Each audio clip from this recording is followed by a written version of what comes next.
नमस्कार। चलिए आज एक ऐसी जबरदस्त हिंदी कहानी की दुनिया में चलते हैं जो आपको अपनी सीट से हिलने नहीं देगी।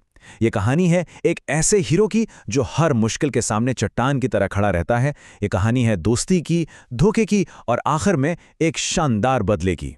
तो चलिए सीधा कहानी के दिल में उतरते हैं। ये एक लाइन ही हमारे हीरो पुष्पा की पूरी पहचान है। देखिए, ये सिर्फ एक डायलॉग नहीं है, ये उसकी पूरी शख्सियत का निचोड़ है। एक ऐसा आदमी जो किसी भी हाल में, किसी भी कीमत पर झुकेगा नहीं। तो हमारी कहानी की शुरुआत होती है एक बहुत ही साधारण लेकिन ईमानदार लॉरी ड्राइवर पुष्पा से। उसके लिए ना दोस्ती और ईमानदारी से बढ़कर कुछ भी नहीं है। कह सकते हैं कि ये उसकी दुनिया के दो सबसे मजबूत पिलर हैं। तो ये है पुष्पा, एक अनाथ जिसने अपनी पूरी जिंदगी वफादारी और अपने उसूलों पर जी है। उसका एक ही सपना है, अपनी मेहनत की कमाई से एक ट्रक खरीदना। और जब उसे तस्करी के लिए आसान पैसों का लालच दिया जाता है ना, तो वो बिना एक पल सोचे उसे ठुकरा देता है। यही तो उसकी पहचान है। लेकिन क्या होता है जब एक उसूलों पर चलने वाला इंसान हताशा की दहलीज पर आ खड़ा होता है? जब उसका सबसे करीबी दोस्त ही एक गलत फैसला ले बैठता है। बस यहीं से पुष्पा की दुनिया पूरी तरह से हिलने वाली थी।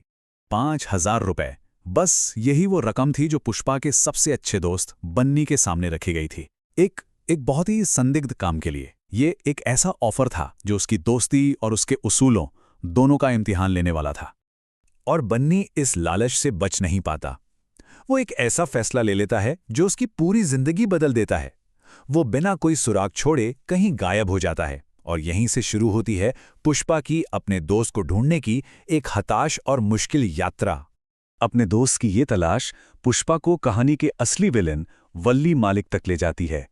और वो उसे एक ऐसे रास्ते पर भेजता है जिसकी कहानियां सुनकर ही लोगों की रूह कांप जाती है। वल्ली मालिक पुष्पा को एक ऐसे बदनाम शॉर्टकट पर भेजता है जहां पिछले 26 सालों से किसी ने जाने की हिम्मत तक नहीं की है। माना जाता है कि जो भी उस रास्ते पर गया वो कभी वापस लौटकर नहीं आया। तो सवाल यह है कि आखिर इस रास्ते का राज क्या है?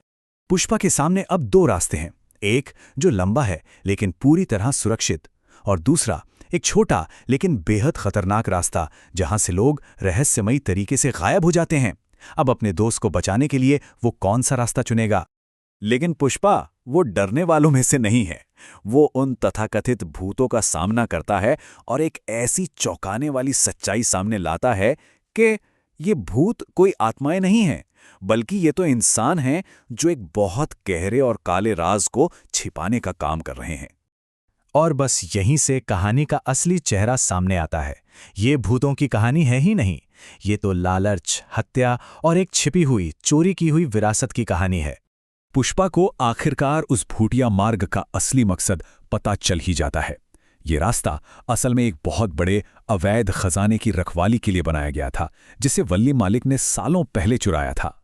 फिर एक छिपे हुए कमरे में पुष्पा को अपने अतीत की एक इतनी भयानक सच्चाई का पता चलता है जो उसे उसके माता पिता की आत्माएं बताती हैं। उसे पता चलता है कि वो कोई अनाथ नहीं, बल्कि गिरी घाट का असली वारिस है और वल्ली मालिक ही उसके पूरे परिवार का कातिल है। अब कहानी अपने सबसे रोमांचक मोड़ पर पहुंचती है। सच्चाई जानने के बाद वो साधारण सा लॉरी ड्राइवर अब अपने परिवार के लिए, अपनी छीनी हुई विरासत के लिए बदला लेने निकला है। और ये एक बहुत ही जरूरी मोड़ है कहानी में। पुष्पा का मशहूर डायलॉग "मैं झुकेगा नहीं" अब सिर्फ एक उसूल नहीं, बल्कि बदले की आग बन चुका है। ये अब उसके परिवार के साथ हुए अन्याय के खिलाफ एक खुली जंग का ऐलान है। उसकी यात्रा अब अपने आखिरी पड़ाव पर है। वो एक एक करके सारे काम पूरे करता है। पहले अपने दोस्त को बचाता है, फिर अपने सबसे बड़े दुश्मन का सामना करता है और आखिर में अपने हाथों से इंसाफ करता है। और इस तरह एक हीरो का सफर पूरा होता है। सालों के अन्याय का अंत होता है और असली वारिस अपनी सही जगह पर वापस आ जाता है। और ये कहानी हमें एक आखिरी सवाल के साथ छोड़ जाती है कि अब जब पुष्पा के पास दौलत है, ताकत है, सब कुछ है, तो क्या वो वही उसूलों पर चलने वाला ईमानदार इंसान बना रहेगा जो वो पहले था, या फिर ये सत्ता उसे भी बदल देगी?